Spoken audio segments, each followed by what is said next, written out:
Dear audience, Assalamu alaikum. A gracious welcome to you all on the quarterfinals of the very first inter-school English debate competition organized by Bangladesh Television Chattogram Center. The purpose of debating is to express yourself clearly to those around you with persuasive arguments. It aims to help you refine and hone your ideas to be more acceptable to those listening. Debating encourages students to question their beliefs and justify the way that they think. Questioning encourages more critical thinking, and by using the power of speech, they can easily persuade one another. Isn't that what leaders do? Yes, dear audience. Debate is the baseline for creating future leaders, and I really hope it reflects that well on the debaters present here today. On that very good note, I, your host, Prapanti Chakrabarti, would love to welcome you to come along and watch our very lively debate competition participated by two competed teams. Today, the selected motion for the debate competition is: universities should only teach subjects that have a regular trend of high percentage of employability. The team for the motion belongs to Mainamati English School and College, Cumilla. The team against the motion belongs to Mymensingh Girls Cadet College, Mymensingh. Speakers for the motion are Arthrushil Arnob, Tashin Ahmed Shishir, Maisha Tasneem. Speakers against the motion are Cadet Ajrin, Cadet Rafa, Cadet Tatria. The honorable adjudicators of today's session are Tawhid Hussain, former president, East-West University Debate Club and senior business reporter and news presenter, Jamuna TV. Abdullah Muhammad Shukrana, president, Bangladesh Debate Federation. Shabir Shah, founder and CEO, Chittagong Live. The topics on which our honorable judges are going to assign marks in the constructive round are Presentation 5, Language and Pronunciation 10, Presentation of Theory and Information 15, Argumentation and Rebuttal 10. The topics on which our honorable judges are going to assign marks in the rebuttal round are Presentation 5, Language and Pronunciation 5, Argumentation and Rebuttal 20. Dear viewers, now I would love to introduce you to our honorable moderator of today's competition, who would be conducting the entire debate and announce the results at the end. The honorable moderator of today's competition is Professor Dr. Iftikaruddin Chaudhary, educationist and former Vice Chancellor, University of Chittagong. Now, I would most humbly like to request you, sir, to come up on the stage and take your seat.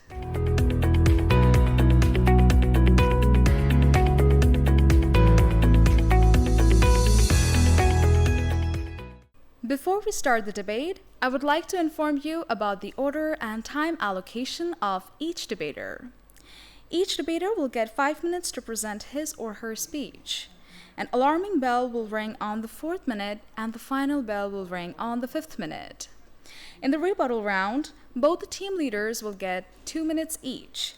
Alarming bell will ring on 1.5 minutes and the final bell will ring on the 2nd minute. Dear audience, before getting on to the competition, I would like to give you a friendly reminder that from now onwards, you can not only watch our episodes on your television set, but also on Facebook and YouTube. Tune in on facebook.com/btvchattogram and www.youtube.com/@btvchattogram. Now, I would most humbly like to request our honorable moderator to preside over the competition and start the debate. It's my immense pleasure and proud privilege to welcome all of you, including our respected judges, participants, and viewers, to this first inter-school English debate competition 2013. This is quarter round final and organized by Bangladesh Television Chattogram Center. The topic of today's debate is universities should only teach subjects that have a regular trend of high percentage of employability. Today we have with us, for the motion is Mainamati English School and College, Cumilla, and against the motion we have Mymensingh Girls Cadet College. Now I'd like to invite The first speaker, Oritra Shil Arnav, to present his deliberations for the motion. The economy is the start and end of everything. You can't have a strong economy unless you have a skilled amount of people to make it, said by David Coleman. Honorable Moderator, respected judges, and fellow opponents, Assalamu alaikum and a very good afternoon. Honorable Moderator, we are living in a country that is ranked 8th in the whole world in terms of population and 94th in terms of area. That is by, you have all of understand that our population is too much exceeded than in terms of area. Especially the young generation has increased after our war of independence, but please do not consider it as a demerit. We can use it as our biggest advantage. How will you use it? Let me show you in my speech. We can have a big breakthrough to this economy, but we are unable to employ this huge amount of resource of humans that is created unemployment rate by 15.60%. We can use this human resource for which we are facing an economic crisis like lessening of GDP and bank disruption, etc. We can focus on the skill-based education, not only being dependent on books. Books have made our brain stuck in one position, whereas skills have made us to gain dependency on other skills as well. Students are not getting jobs to participate as they are not getting the desired subject to study on. For example, let me narrate you a true incident that I've recently heard. A student who has studied engineering recently has applied for a job after completing his course for 4 to 6 years. But when he got the results, he was not selected. Why? Because there was not vacancy of seat. Alongside him, hundreds of students just gave the tender for that job, but only one, top of the got it. But what will happen to the other students? We just can't throw them off the back. For that, we need to create a skill-based education so that each and every student of our country can get employment. All the students of our country should be able to compete globally with other participants of the world, but none of us are able to do it. Why? The only reason is lack of skill-based education. In these circumstances, today the topic of our debate is universities should only teach subjects that have a regular trend of high percentage of employability. So first of all, I would like to proceed to define the key points of today's topic. At first, universities. Today we'll talk only about public universities. We all know that in each public university, there is a limitation of making students skilled. The authority never takes steps to make the students capable of job opportunities. Now, subject means acquiring efficiency on a specific skill or skill-based field. When he acquires a specific skill, he can get the employment after that. Today, we'll talk about two kinds of skills. One is technical skill, another is soft skill.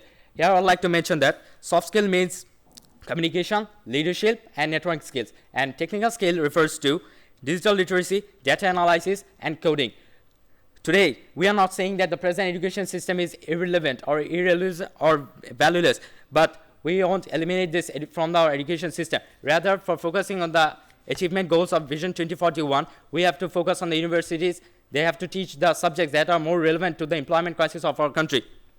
Regular trend means that is going on at present worldwide, and high percentage of employability refers to the demand or the wanting of students after obtaining a specific skill. Today, we stand for the motion. We have set some parameters for today's debate. Number 1, ensuring a skill-based youth generation. Number 2, universities can play an effective role in achieving the economic growth. And number 3, achieving the goals of Vision 2041.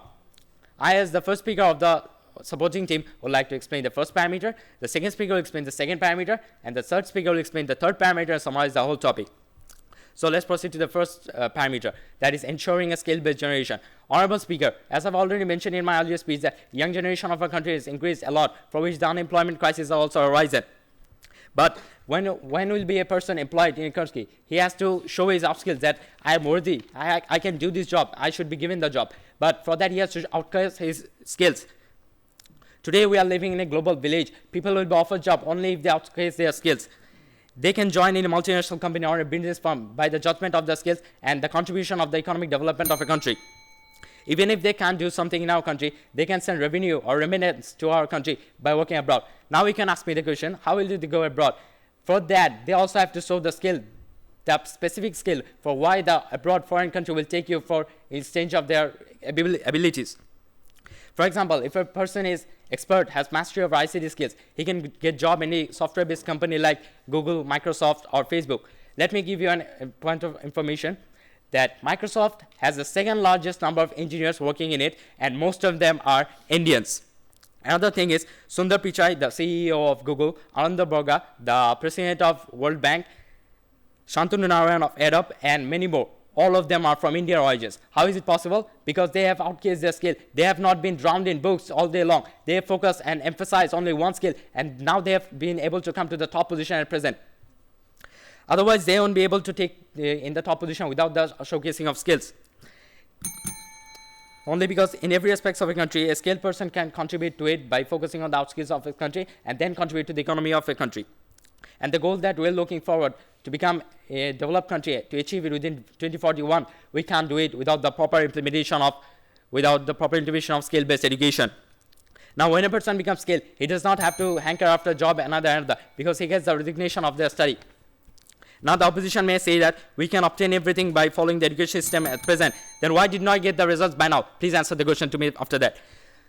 That's why we should all agree that universities should only teach subjects that have a regular trend, higher percentage employability. Thank you, Honorable Moderator. Thank you all. Now I'd like to call upon Cadet Azreen, the first speaker, to make her presentation against the motion. Behold, the future, where there is no singer, dancer, painter, scientist, or writers. Where you turn on the TV only to be horrified to see a doctor dancing with a skeleton? Well, this is exactly what's going to happen if my dearest opponents are serious with what they're saying. Honorable Moderator, Judicious Panel of Judges, thank you for giving me the floor. The motion of today's debate is, universities should only teach subjects that have a regular trend of high percentage of employability. While my esteemed opponents argue in favor of this motion, we firmly believe that this is not true and thus stand as today's opposition. Dear opponents, I do appreciate your efforts on how you try to depict the motion, but I'd really like to know, have you really understood what today's motion is? It never ever mentioned about social skills. Today's motion can be divided into three distinct concepts. Number one, universities and its aim, regular trend and high percentage of employability. Dearest opponents, universities are institutions that are designed to offer education to individuals who want to increase their knowledge on definite fields. And the aim of education is not to get a job, but to gain knowledge. Regular trends are meant to change. The trend of today may not remain the trend of tomorrow. Lastly, high percentage of employability, where employability refers to the knowledge or ability or degree for an employment. High percentage of employability means the degree or knowledge of those employments which are now highly demanded or preferable. According to NCE's report, top most popular or demanding subjects are social science, medical science, engineering, law, teaching, and so on. And today's motion clearly demonstrates to eliminate all the other subjects except the mentioned ones, which is in reality totally absurd and impossible to do so. So let me give you a practical example of why.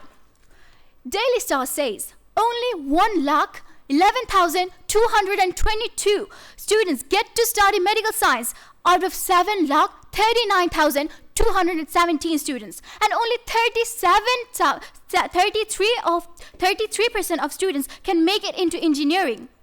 So what happens to the rest of the students who didn't get to chance in medical science? And what about the 77% students who didn't get to study about engineering? So dear opponents, if you're eliminating the other subjects, what will be their future? Now it's too late for them to change their subject, which makes it hard for them to get a job. So are you not leading our entire nation to the suffocation of unemployment, dear opponents? Where the rate of increase of unemployment in our country is already 4.09%.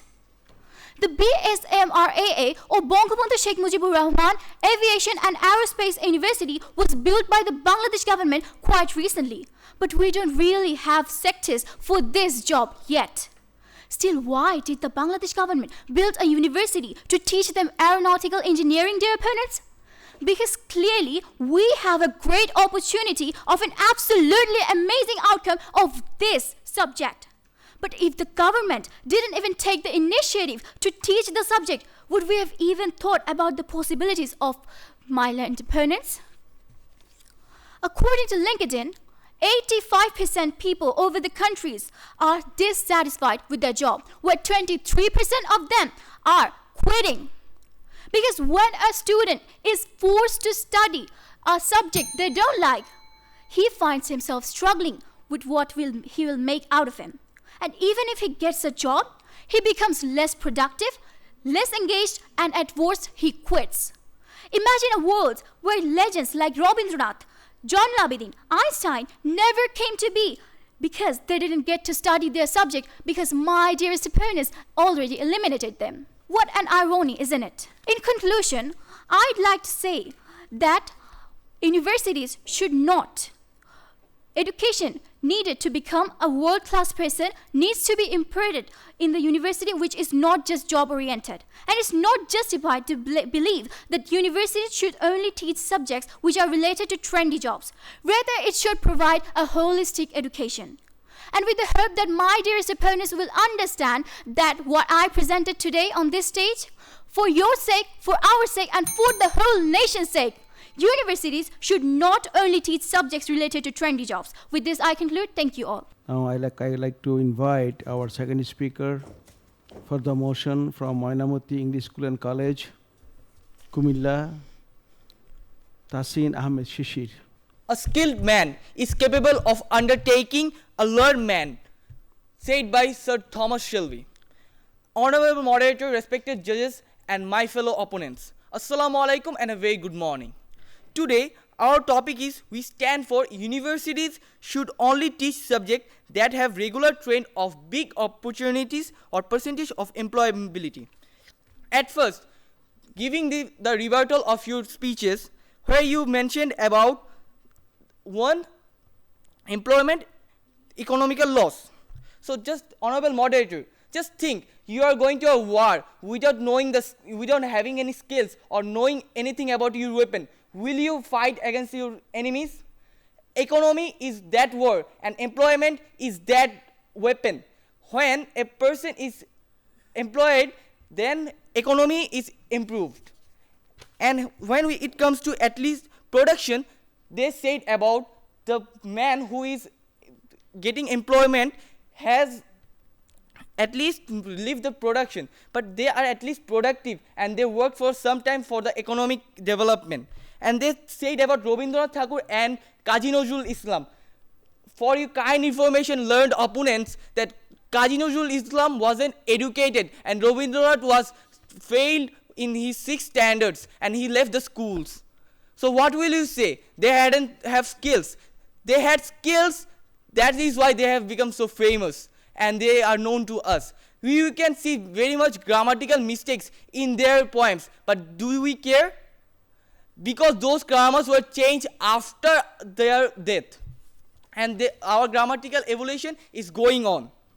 Honorable moderator, as my first speaker has clarified about our first parameter, which was ensuring a skill-based use, so I am proceeding with the second one, which is universities plays an effective role in achieving goals and of economic growth. Honorable moderator, universities and other higher education institutions have a critical role in being social achievement of SDG through leadership, research, teaching and learning, campus operation, and many more skills. A university provides skilled labor to local workforce and contributes to knowledge and technology of local business through faculty research and consulting. Honorable moderator, an alternative way of university impacts the local economy is through its operating expenditure. If we come, honorable moderator, in our country, the universities doesn't have proper facility management or investment for giving this skill-based training. So how will we get a skilled nation? Bangladesh has a huge amount of youth, and if we can properly train them in any specific skill, then they will shine bright in the world, said by artificial intelligence lead coach Sadman Sati. According to BBS, there are more than 45 million youth present in our country, which is 27.82% of our total population. Among them, 13.8% are still unemployed. So what will we do about them? Will we throw them out of our country? No, they are a youth. They are our resources. The Future Index states that Bangladesh lags behind in education based on skills and ranks 47 among 5 emerging nations in the worldwide education. Now, Honorable Speaker, why we will apply this skill-based education? The answer is economical growth. When it comes to economical growth, then it is worth mentioning that few months back, while the dollar price thrived in our country, it was the remittance center who are our skillful young living in abroad. They sent the remittance more than 21,301.68 million USD that control the downfall of our economy very much. There are many more jobs in global platform which can be easily done by any Bangladeshi, but he is not able to do for not having enough skills, said by our Education Minister, Dr. Dibu Muni. China. Isn't China a very developed country according to economically? But Honorable Moderator, you will be shocked to know that China has shuttered down all of its universities and colleges in 1966 to 1976. And it has earned an economical review just after the movement in 1978. According to Chinese trading commercial site, they earned more than 2.286 trillion USD in 2005, which was one of the most biggest revolutionary change in the history of economy.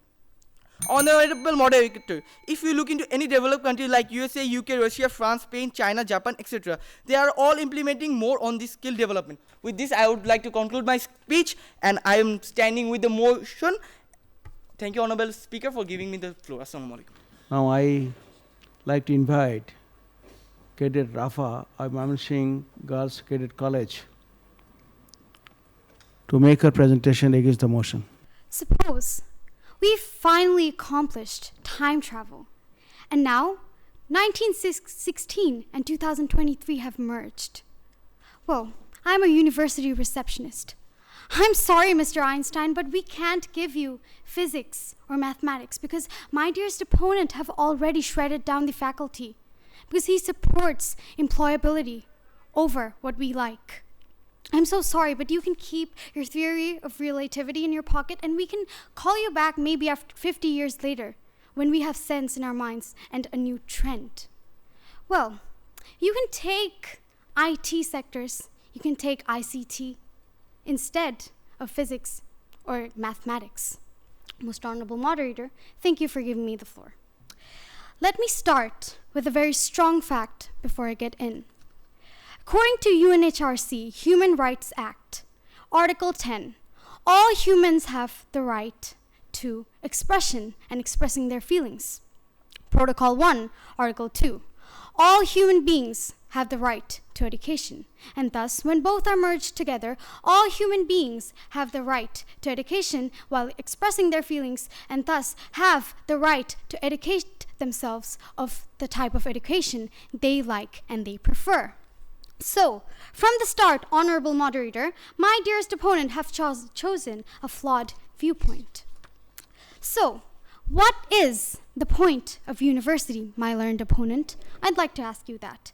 Let me redefine, as clearly you're having problems understanding the key factors here. Universities were made as conventional degree-based education for higher studies. And I'd like to state that people go to universities to solely participate in higher studies and gather knowledge, rather than being an employee of a job factory. Universities were not made to make you an employee, and definitely it's not a job-providing vocational factory. Well, my dearest opponent, as my first speaker of the opposition team has said, if everyone were coders, multinational businessmen, IT specialists, then where would writers, teachers, musicians would go? Without a teacher, would you even stand here, my dear opponent? I'd like to make you realize that 85 million teachers are out there around the world, or according to World Bank. My dearest opponent, once again, I'd like to mention that there are 7 million musicians out there, according to Quora.com. And it's not about the fact of employability. Rather, they're all self-employed.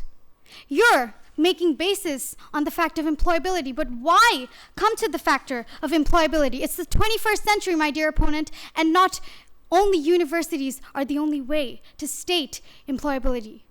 So, I'm not denying that employability is an important factor, but that does not prove that a high rate of skills and employability is going to control the world. My dearest opponent, you've confined our educational sector within just a few subjects. I'd like to mention that 6,000 doctors, according to Prothomalo.com, roam freely in Bangladesh. And when they were medical students, they gave the exam ahead with the question papers given 1 month prior. I don't think you're realizing the more you put force, you've held your youth at gunpoint for crucially going into this sector and this sector only. This is not going to create employability. Rather, it's going to give them a hunger to strive for only that job and that job only. This will drive them to insanity, and they will do anything and everything to achieve that goal. And that is what creates corruption, my dear opponent.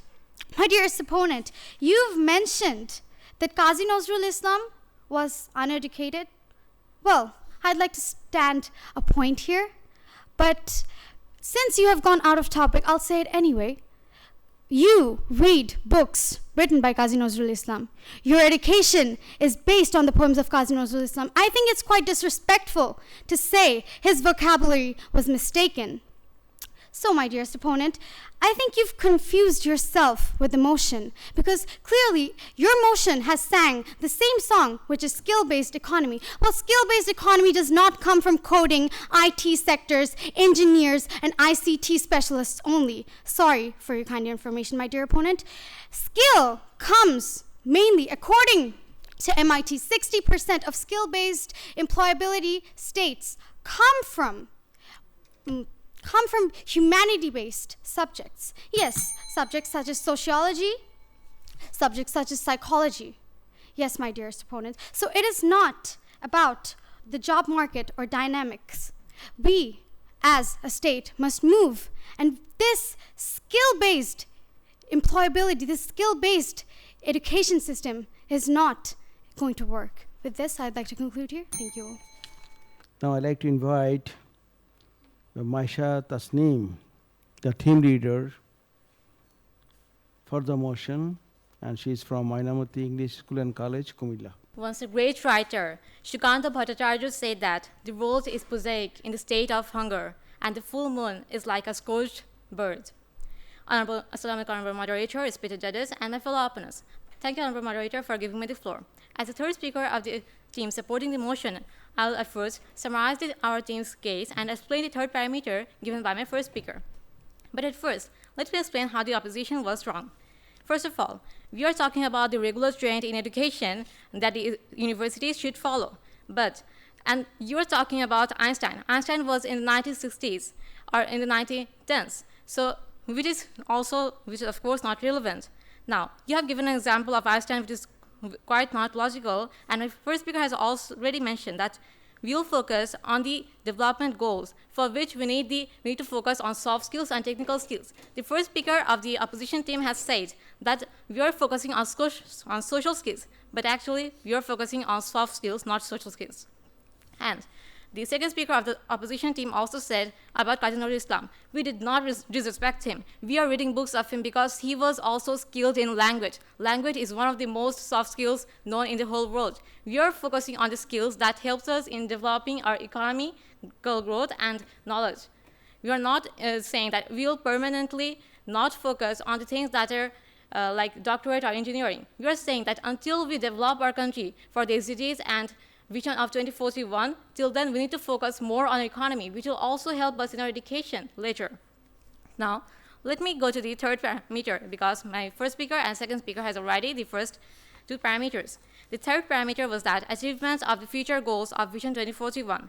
By these future goals, we are meeting the goals that we would achieve, which are Smart Bangladesh Vision 2041, Sustainable Development Goals proposed by the United Nations, and lastly, the Fourth Industrial Revolution. Now, first of all, what are the goals and aims of the Smart Bangladesh Vision 2041 proposed by the government of Bangladesh? Its main purpose is to attain a smart citizen, smart economy, smart society, and a smart government. And to achieve them, our main focus should be on eradicating extreme poverty, getting upper middle class status and the status of a high income nation by 2041, according to FAO's perspective plan of Bangladesh. And how do you expect that we can get this development in our economy, education in a society without even focusing on our economy?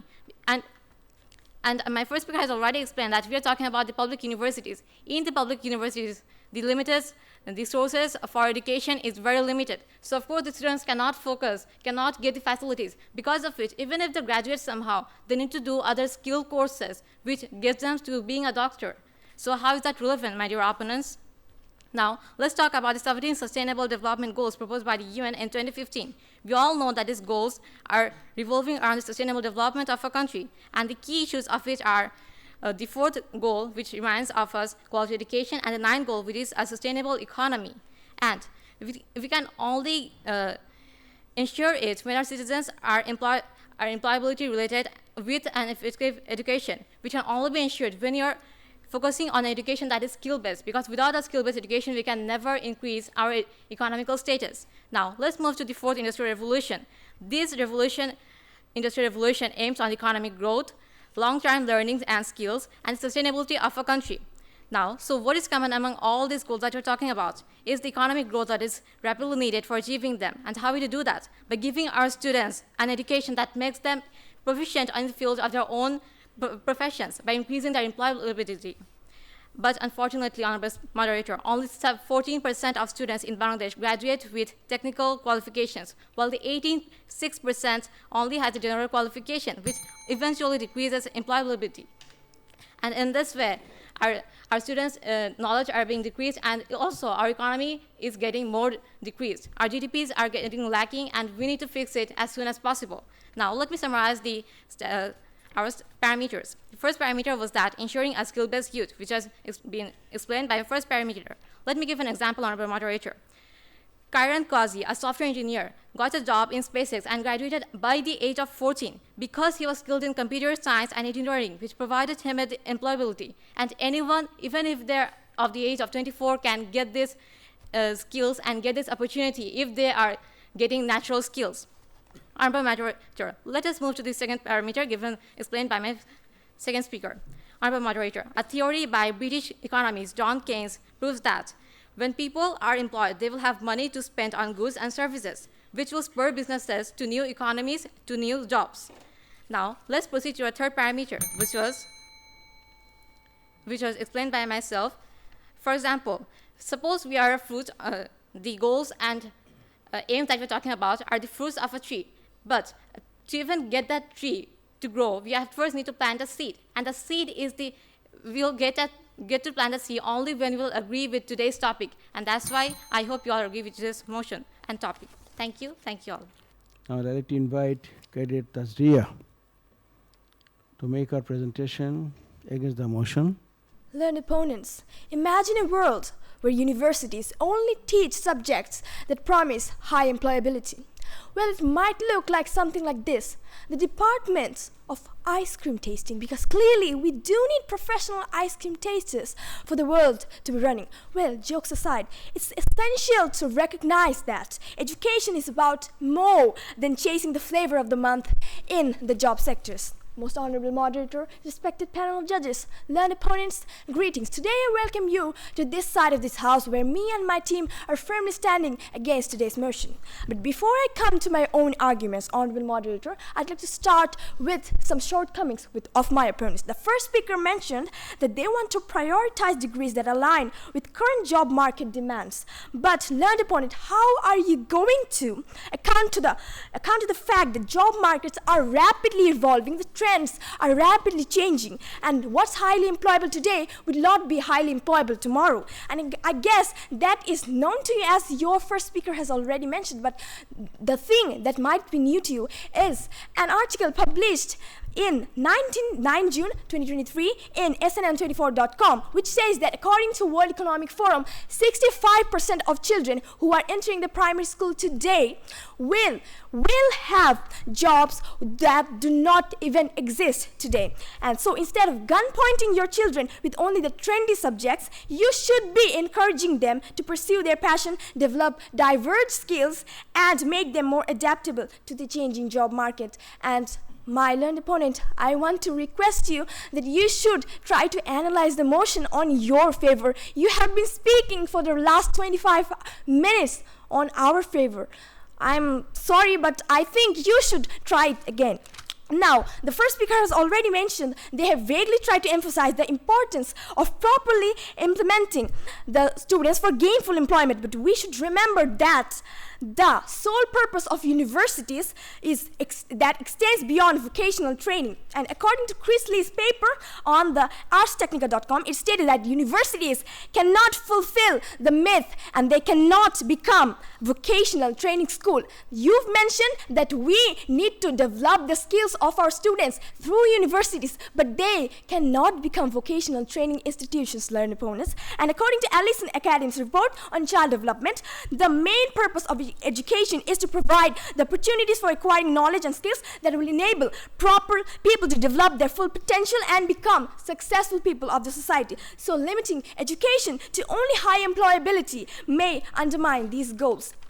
And you suggest that you don't advocate for abandoning liberal arts or less employable factors completely, but you look for a balance. But I want to mention again that today's motion implies on a one-sided approach.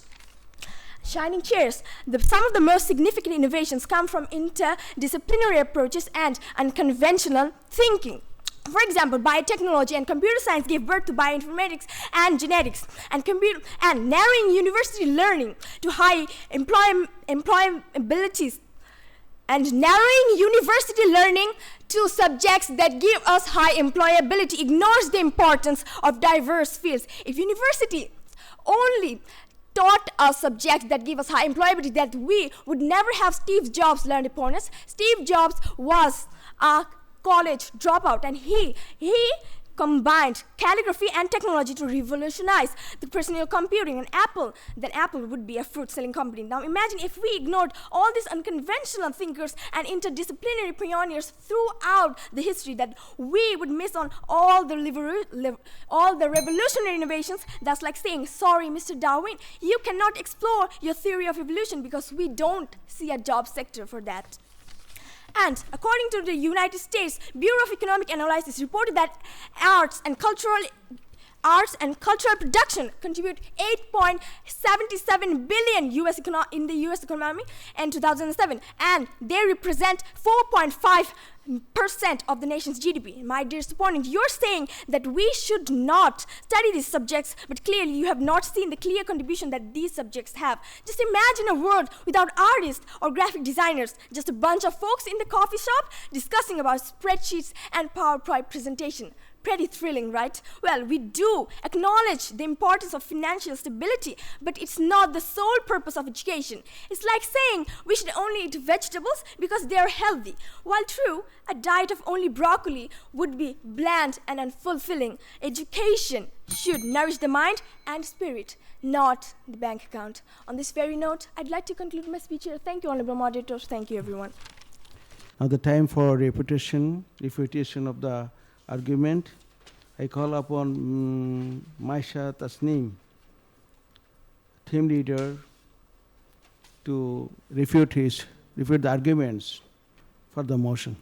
I think my position is being a bit delusional today because, first of all, we have already been mentioning it once and again that we are not neglecting the basic topics that are being taught in schools and colleges already. We're just saying that university is a time when you have only 4 years to study. In that time, students should learn how to implement their own ideas, their own perspectives, their own professionals, to be skilled on them. And that is why we're talking about skill-based learning.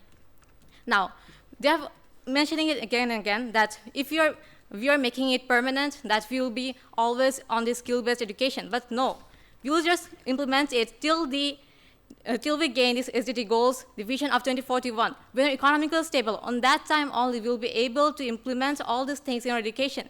Because, for example, I have already said that when a doctor is graduating from a public university, he doesn't get all the facilities. He cannot implement his things practically. He hasn't learned it properly. In that case, he has to already gain another skill course like any other degrees for implementing it in his profession, for which we need to at first implement and enforce our economical status and make it better but first. Only then we can be able to focus on other factors. Now, they have been mentioning that we are not focusing on the innovative and artist ideas, but we have already saying that students are already learning it at schools and colleges. So why are you still being saying it again and again, my dear opponents? Now I want to make you do. My first speaker has already given you some questions, but sadly, my opposition have not been able to answer it. My second speaker has also given some questions, but they are not been able to answer it too. Now, I want to give one question. Do you think that what China did by shutting down their universities and colleges in the 1960s to 70s for carrying 2.284 billion users was wrong? Do you really think that? I hope your answer will be no, because it's actually not. So with that, I'd like to conclude my speech. Thank you. Thank you all. Now may I call upon Cadet Tazria, the team leader of Mymensingh Girls Cadet College, to refute the arguments against the motion. Thank you, Honorable Moderator, for giving me the floor once again. So, land opponents, I want to ask you, did you actually analyze today's motion? Honorable Moderator, I thought the rules clearly stated that you cannot speak on the behalf of the opposition's favor, but you were speaking on our favor for this whole time. Your topic never mentioned skill-based education. My learned opponent, you are for the motion. Your motion says universities should only teach subjects that have a high percentage of employability. Do you actually understand what the motion says? I don't think you understand. You have mentioned soft skills more than 20 times. You have mentioned soft skills 20 times, and you have said that we cannot take part in skill courses in our country. Who is stopping you from taking part? Am I stopping you from taking part in skill courses? Who is stopping you? Go and take part in skill courses. Nobody is stopping you. You're saying that Bangladesh is a third world country. We cannot implement well education in our population, and you're telling me that the first world countries this and they did that. But if first world countries can implement the education well, you have to remember they are first world countries and we are third world countries. If first world countries cannot have a benefit from implementing only the subjects that give high rate of employment, then how can a country like Bangladesh, which is a third world country, can get benefited from that? Well, first speaker, nobody wanted to know who was the leader of who, and you went off topic, and you have mentioned our point on Kazi Nazrul Islam and Rabindranath Tagore. And if university did teach subjects that focus on high rate of employability, then we would never have Rabindranath Tagore, who is the universal poet, and we would never have Kazi Nazrul Islam, my learned opponents. Well, nowhere in the motion it was confined in Bangladesh. I would like to clear it out to you. With this, I'd like to conclude my speech here. Thank you, Honorable Moderator. Thank you, everyone. Now this is a time for us to wait for the result. Meanwhile, I'd like to say it's my profound opportunity to congratulate all of you for and against the motions. All the participants are so active, energetic, and prolific and profound for their presenting their arguments for the motion, against the motion. Both the parties are really amazing to me.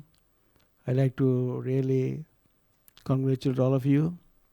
And you know that universities is a big concept, it is a big dilemma to go for huge impetus for a motion or for the motion or against the motion to speak out huge amount of things.